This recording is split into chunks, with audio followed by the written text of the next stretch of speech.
serve the common good, to give all people justice, peace, and prosperity.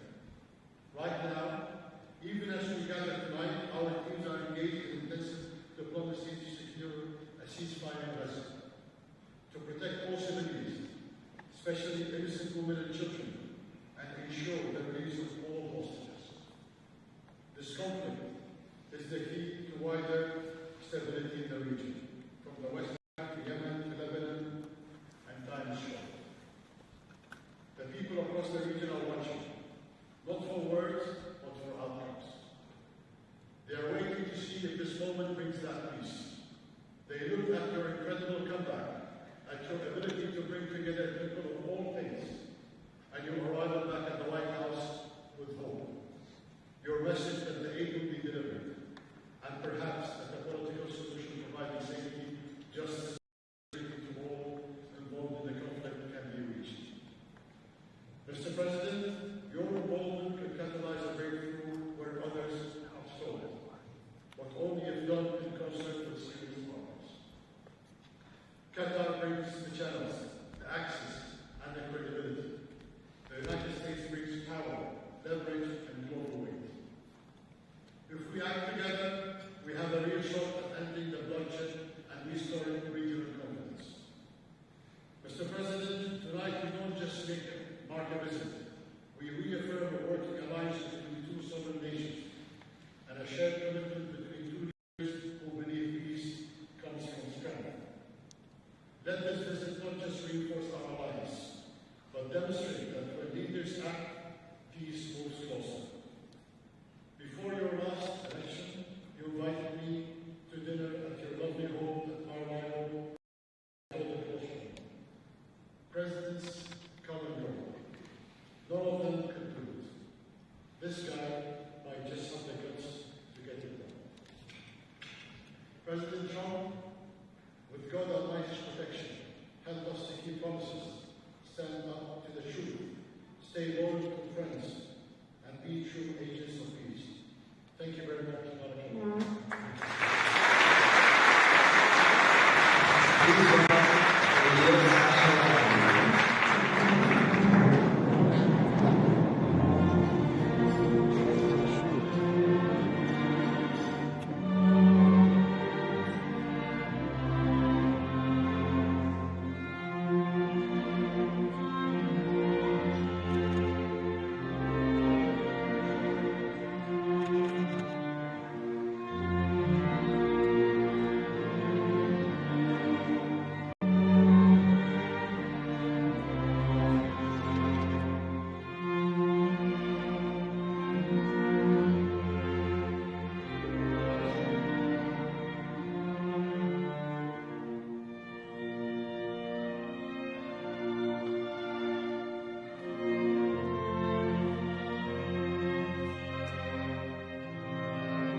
As I said in my address to the region last night in Saudi Arabia, the transformation that has taken place here in the Gulf with Gulf nations has been extraordinary, nothing less than extraordinary, as Qatar's development has been among the greatest of them all.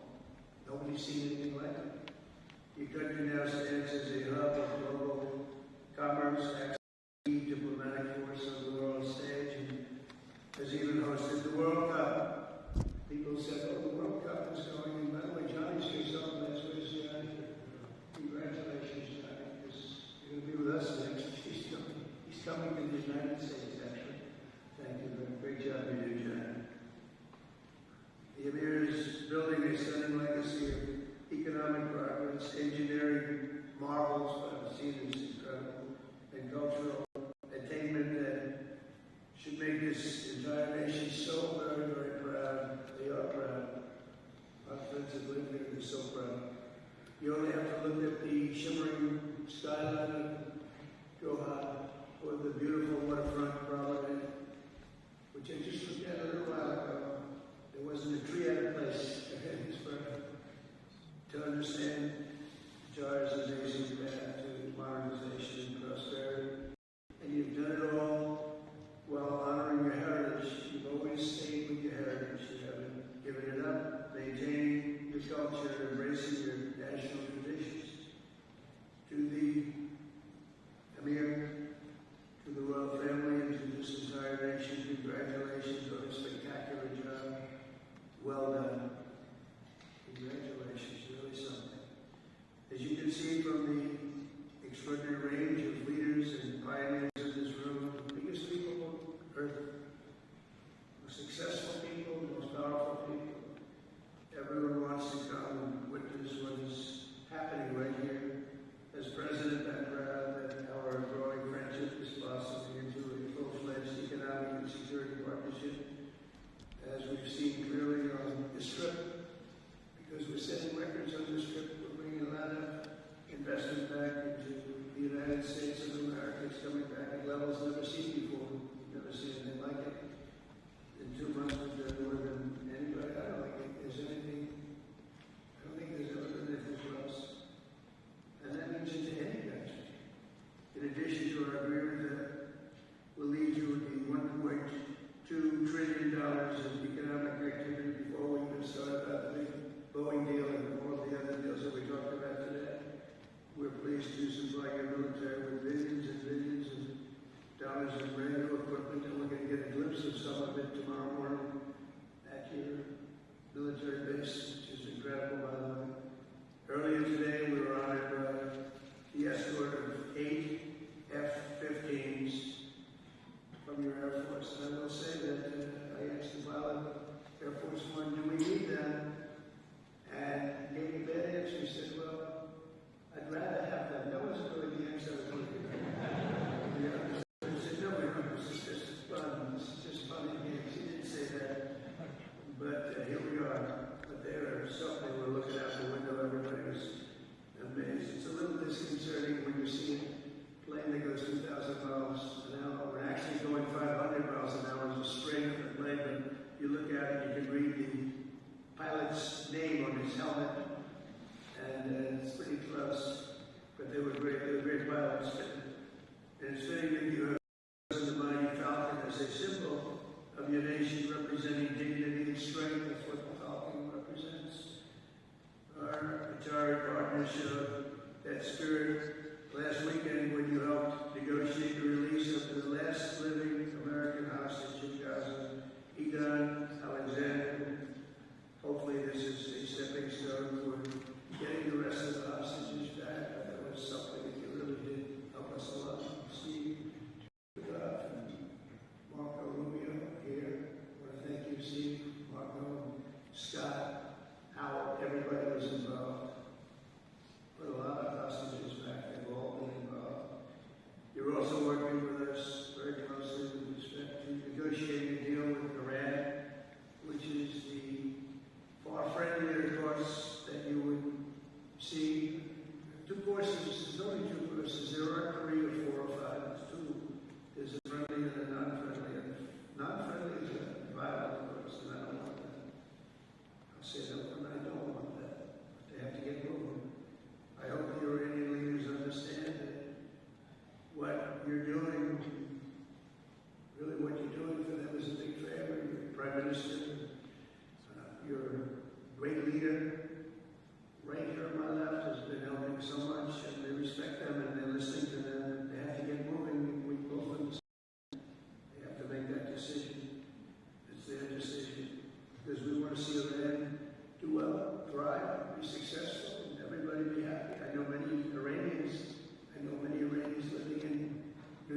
Washington, D.C. They're great people, and we want to have this end peacefully, not horribly.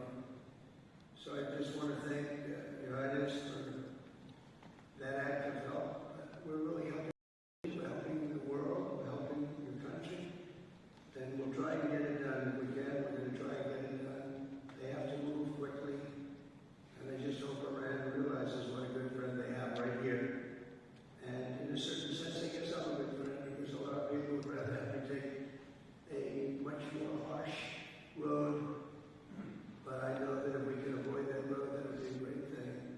I'd like to do that. This is an exciting time in America, as you know. It's really exciting. As you're hearing and seeing after years of recruiting shortfalls into the military enlistment, has now reached the highest point in probably history, but definitely 30 years, including for police and firefighters. But our military, we have the highest recruitment we've ever had. And just about a year ago, we read headlines that people weren't joining the military. We had a lot of empty spaces that we had to fill, and we weren't able to fill them. And it's a pretty great thing when just in a short period of time, just a little short period of time, we went from not having people wanting to serve in our military, Army, Air Force. Just think, the Army and the Air Force in particular, I don't know what was going on. Navy, Marines, how about Space Force, Coast Guard, all great, but we couldn't get them, and now we have waiting lists to get in. So something happened. And I'll tell you what happened. It was on November 5th, where I won on behalf of everyone. I won on behalf of the people with common sense, the people that want to have a great country, the people with strength and intelligence. I won all 7 swing states, the popular vote by millions and millions of votes, the electoral college 312 to 226. Remember, they were saying, well, he might get to 270. Well, we got to 275. We got to 312. We had a great day and a great evening.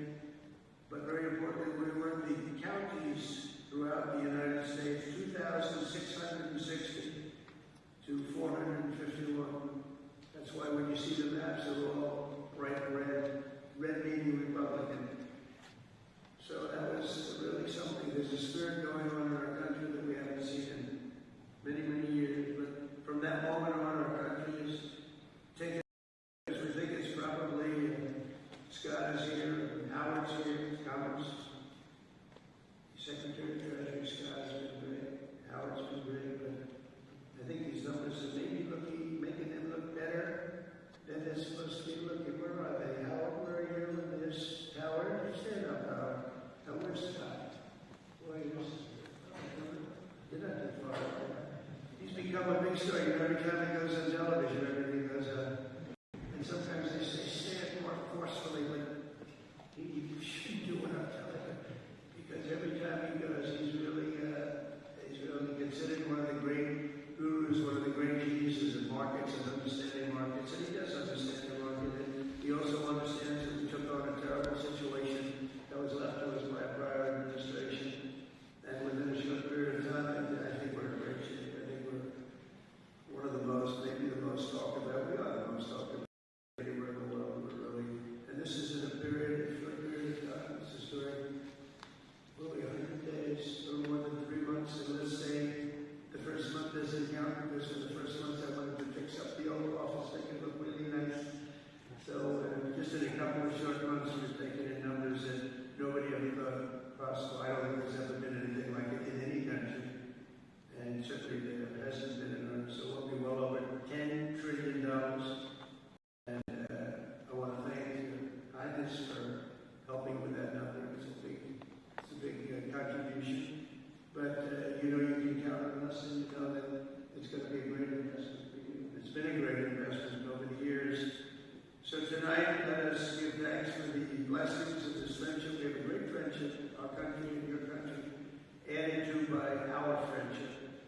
And in keeping with the title of your national anthem, I want to wish peace to the Emir and to all Qataris. Working together, we can help the entire region unlock its potential. Unbelievable potential here. Such a rich land,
with something that's going to save maybe millions of lives.